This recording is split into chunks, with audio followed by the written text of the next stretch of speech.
Hello friends, welcome to SSC coaching centre.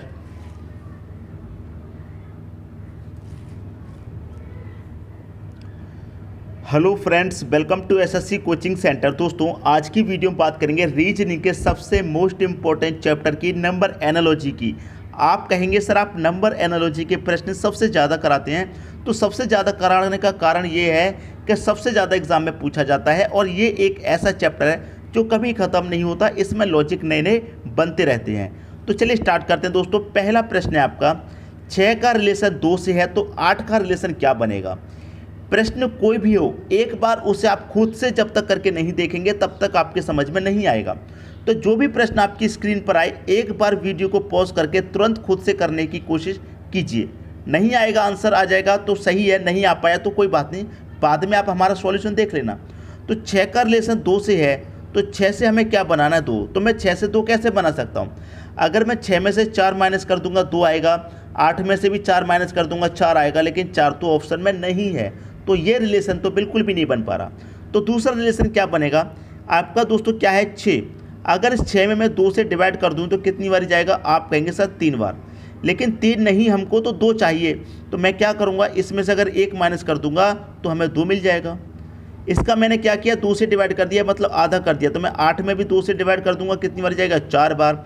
यहाँ 1 minus किया, मैं यहाँ भी 1 माइनस कर दूंगा, 4 में से 1 जाएगा 3। 3 कहाँ पर दे रखा है, आपके बी ऑप्शन में दे रखा है, सही हो गया।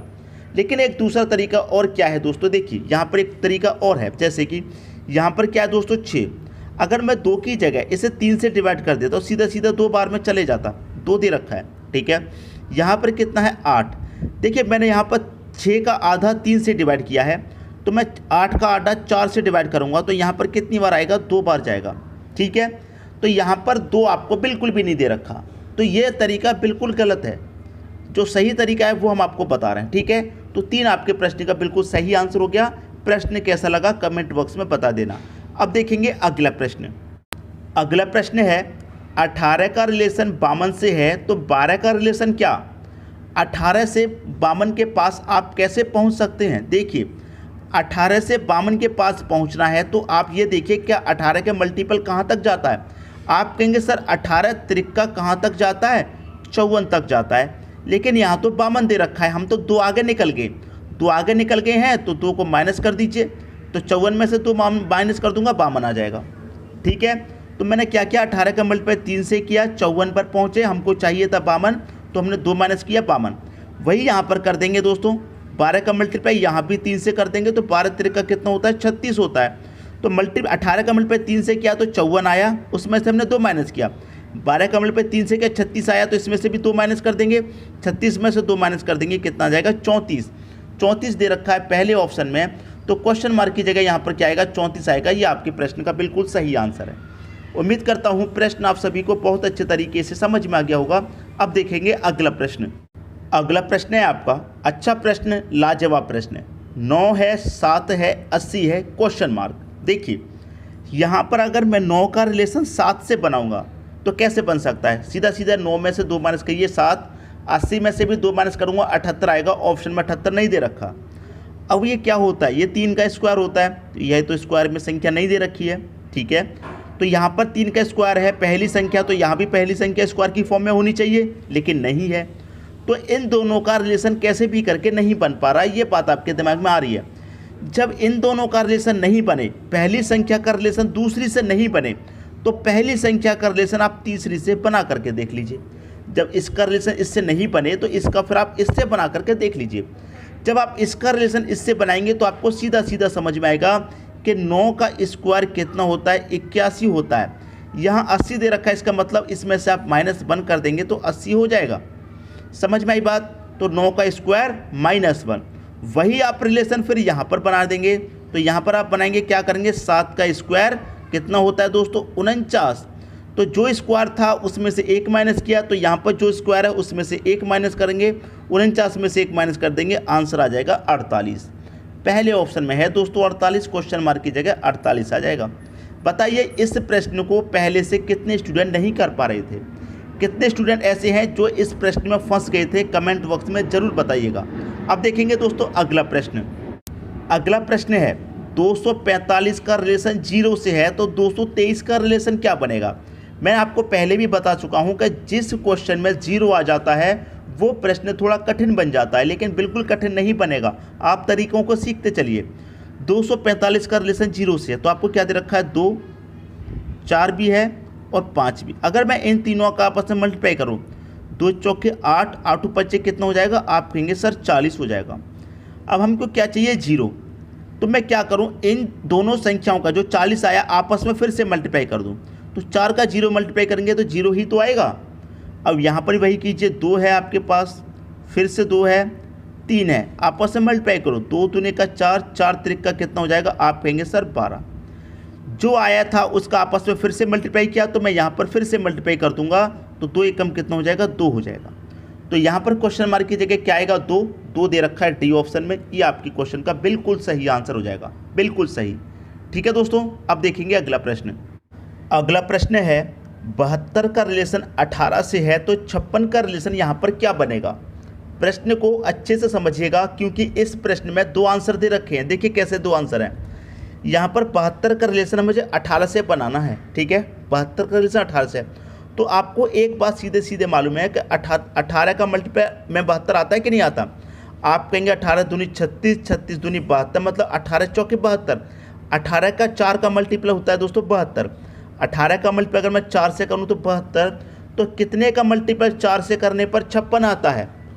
देखिए यहाँ पर अगर मैं 124 का मल्टीप्लाई करूँ, 22 का 4 से करूँ 84, तो किसी का भी 4 से मल्टीप्लाई करने पर 56 नहीं आता, ये रिलेशन नहीं बनेगा। दूसरा रिलेशन देखिए, यहाँ पर क्या दे रखा है, 7, यहाँ दे रखा है 2। अगर मैं आपस में जोड़ दूँ, 7 और 2 कितना होता है, 9। हमको चाहिए 18, तो 9 का मल्टीप्लाई अगर मैं 2 से कर दूंगा तो 18 मिलेगा। मिलेगा कि नहीं मिलेगा। दोनों को जोड़ के 2 से डिवाइड मल्टीप्लाई किया, यहाँ पर मैं करूँ 5 और 6, दोनों को मैं क्या करूँ, जोड़ दूंगा। दोनों को जोड़ दूंगा, 5 और 6 कितना, 11। यहाँ 2 से मल्टीप्लाई किया तो मैं यहाँ भी 2 से मल्टीप्लाई कर दूंगा, कितना हो जाएगा, 22। 22 कहाँ है, सी ऑप्शन में। सही हो गया, सही हो गया आपका आंसर, बिल्कुल सही। अब मैं इसका एक और आंसर आपको बताने वाला हूँ। देखिए कैसे। सबसे पहला तरीका हमारा क्या है, दोनों को जोड़ा, 9 आया, 9 का मल्टीप्लाई 2 से किया 18। दोनों को जोड़ा, 11 आया, 11 का मल्टीप्लाई 2 से किया 22। अब देखिए यहाँ पर दूसरा आंसर कैसे है। यहाँ पर जब मैंने दोनों को जोड़ के 9 मिला तो मैंने 2 से मल्टीप्लाई क्यों किया, क्योंकि इसका इकाई अंक 2 है, इसलिए 2 से कर दिया, ठीक है। लेकिन यहाँ पर तो इकाई अंक 6 है। अगर मैं दोनों को जोड़ के मिलाऊंगा 11 और यहाँ इकाई अंक जैसे 2 है तो 2 से मल्टीप्लाई किया, यहाँ इकाई अंक 6 है तो मैं 6 से करूँगा तो 11 6 के 66 होता है। ये भी ऑप्शन में दे रखा है, दे रखा है कि नहीं दे रखा, तो इसका मतलब ये भी आंसर हो गया। 2 आंसर मिल गए, लेकिन आपका आंसर है एक ही है। आपका जो आंसर है वो एक ही है। कौन सा एक आंसर है, जो पहले वाला है 22, आपका जो आंसर है वो यही है 22। लेकिन मैं आपको बता रहा हूँ कि एग्जामिनर आपको किस तरीके से फंसाता है। देखिए यहाँ पर इकाई अंक 2 है तो मैंने 2 से मल्टीप्लाई किया, यहाँ इकाई अंक 6 है तो मैंने 6 से मल्टीप्लाई किया, 66 मिल गया, बी ऑप्शन सही हो गया। तो कुछ स्टूडेंट तो इस तरीके से सोचते हैं और कुछ इस तरीके से सोचते हैं कि जब यहाँ पर 2 से मल्टीप्लाई किया तो यहाँ भी 2 से करेंगे 22 आंसर। सोचने का तरीका अलग अलग होता है स्टूडेंट का। तो देखिए आपका जो सही आंसर है वो 22 हो जाएगा। जब आप यहाँ पर 2 से मल्टीप्लाई कर रहे हैं तो लॉजिकल आपको यहाँ पर भी 2 से ही मल्टीप्लाई करना होगा। ठीक है दोस्तों, सभी के समझ में बात आ गई। अब देखेंगे अगला प्रश्न। अगला प्रश्न है 8 दे रखा है 28, 15 दे रखा है यहाँ पर क्या। देखिए 8 को आप क्या लिख सकते हैं, आपको मालूम है 8 होता है हमारा 3 का स्क्वायर माइनस 1 होता है, ठीक है। ये क्या होता है दोस्तों 28, इसकी मैं बात करूं ये होता है 3 का क्यूब प्लस 1। देखिए कैसे, मैं समझाता हूं। 3 का स्क्वायर 9 होता है, उसमें से मैं माइनस 1 कर दूंगा तो 8 मिलेगा, जो कि यहाँ पर है। 3 का क्यूब करूँगा 27 होता है, उसमें 1 जोड़ दूंगा तो मुझे 28 मिलेगा, जो कि यहाँ पर है। ये क्या होता है दोस्तों 4 का स्क्वायर माइनस 1, तो 4 का स्क्वायर 16 माइनस 1 कर दूंगा तो उसमें से कितना मिलेगा 15। तो लॉजिक तो आपकी समझ में आ गया। पहली संख्या का स्क्वायर करके -1, ठीक है। फिर देखिए 3 का ही स्क्वायर किया है, 3 का ही क्यूब किया है, तो यहाँ 4 का स्क्वायर कर रहे हैं तो यहाँ पर क्या करेंगे 4 का ही क्यूब करेंगे, ठीक है। तो क्यूब वाले में क्या हो रहा है +1, तो यहाँ क्या करूँगा मैं +1। तो 4 का क्यूब कितना होता है 64, उसमें आप कर देंगे +1, 64 में +1 करेंगे, आंसर आपका मिलेगा 65। 65 दे रखा है बी ऑप्शन में, ये आपके प्रश्न का बिल्कुल सही आंसर हो जाएगा बिना किसी डाउट के। सबकी समझ में बात आ गई होगी। अब देखेंगे अगला प्रश्न। अगला प्रश्न है 11 का रिलेशन 38 से है तो 13 का रिलेशन क्या बनेगा। देखिए 11 से 38 आप कैसे बना सकते हैं, आपको 11 से 38 पर पहुंचना है। तो कैसे पहुंच सकते हैं, आपके दिमाग में बात आ रही होगी कि हम मल्टीप्लाई करके पहुंच सकते हैं। तो 11 का मल्टीप्लाई अगर मैं 3 से करूंगा तो कितना मिलेगा आपको, 33। 38 तो नहीं मिलेगा, 33 मिलेगा। तो 33 में हम कितना जोड़ें कि 38 मिल जाए। आप कहेंगे सर 33 में 5 जोड़ देंगे तो आपको 38 मिलेगा। ठीक है, तो मैंने 11 का मल्टीप्लाई 3 से किया, तो यहाँ पर भी मैं क्या करूँगा, 13 का मल्टीप्लाई 3 से करूँगा। तो 13 का मल्टीप्लाई 3 से करूँगा तो कितना मिलेगा मुझे, 39 मिलेगा। तो यहाँ देखिए मल्टीप्लाई करने के बाद में 5 जोड़ा गया, तो यहाँ भी मल्टीप्लाई करने के बाद में आप 5 जोड़ देंगे, 39 में 5 जोड़ देंगे, आपका जो सही आंसर आएगा वो आएगा 44। पहले ऑप्शन में दे रखा है 44, ये आपके प्रश्न का बिल्कुल सही आंसर हो जाएगा, बिल्कुल सही। सबके समझ में प्रश्न बहुत अच्छे तरीके से दोस्तों आ गया होगा। अब देखेंगे अगला प्रश्न। अगला प्रश्न है 8 का रिलेशन 20 से है तो 14 का रिलेशन यहाँ पर क्या बनेगा। देखिए आपको क्या दे रखा है, 8 का रिलेशन 20 से। अगर मैं क्या करूँ, 8 का हाफ कर दूँ, क्या होता है, 2 से डिवाइड करूँगा, 8 में कितने बार जाएगा, 4 बार। लेकिन मुझे चाहिए 20, तो 4 से 20 पर आप कैसे पहुँचेंगे। अगर आप 4 का मल्टीप्लाई 5 से कर दें तो आपको 20 मिलेगा, मिल गया 20। वही यहाँ पर करें, 14 का पहले हाफ करें, 2 से डिवाइड करेंगे, 14 में कितनी बार जाएगा, 7 बार। यहाँ गया था 4 बार, यहाँ गया है 7 बार। यहाँ 4 का मल्टीप्लाई 5 से किया तो यहाँ भी 4 का मल्टीप्लाई 5 से करेंगे, 7 5 कितना, 35 आ जाएगा। क्लियर, यहाँ कितना आएगा, 35। पहले ऑप्शन में दे रखा 35, ये आपके प्रश्न का बिल्कुल सही आंसर हो जाएगा। क्लियर दोस्तों, सबकी समझ में बात आ गई। अब देखेंगे अगला प्रश्न। अगला प्रश्न है 5.5 रेशियो 30.25 11.0 रेशियो कितना, क्वेश्चन मार्क। देखिए यहाँ पर दशमलव है, अगर आप इस थोड़ी देर के लिए इस दशमलव को भूल जाएं तो आपके दिमाग में एक बात आएगी कि ये 55 है। ठीक है, और अगर आपको 55 का स्क्वायर मालूम है तो आप एक बार में बता देंगे कि 55 का स्क्वायर 30-25 होता है। 55 का स्क्वायर दे रखा है यहाँ पर। तो देखिए यहाँ पर एक संख्या बाद दशमलव था, तो स्क्वायर करने के बाद 2 संख्या बाद दशमलव आ जाएगा। आई बात समझ में। अब यहाँ पर क्या दे रखा है, 11.0, तो दशमलव से पहले की जो संख्या है वो बड़ी है और उसके बाद में 0 है, तो 0 दे रखा है, तो कोई मतलब नहीं हुआ। क्या हुआ, 11 हुई भाई संख्या, तो 11 का स्क्वायर कर दीजिए। 11 का स्क्वायर करेंगे तो आपको सीधा सीधा मालूम है 121 आ जाएगा। अब 121 किस ऑप्शन में दे रखा है, 121 डी ऑप्शन में दे रखा है, ये आपके प्रश्न का बिल्कुल सही आंसर हो जाएगा।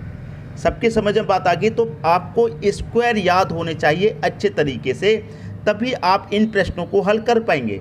सबकी समझ में प्रश्न आ गया होगा। अब देखेंगे अगला प्रश्न।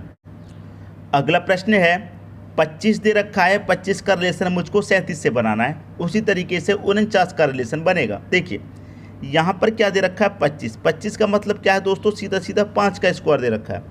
यहाँ दे रखा है 37, तो 37 का मतलब क्या हो गया, 6 का स्क्वायर प्लस 1।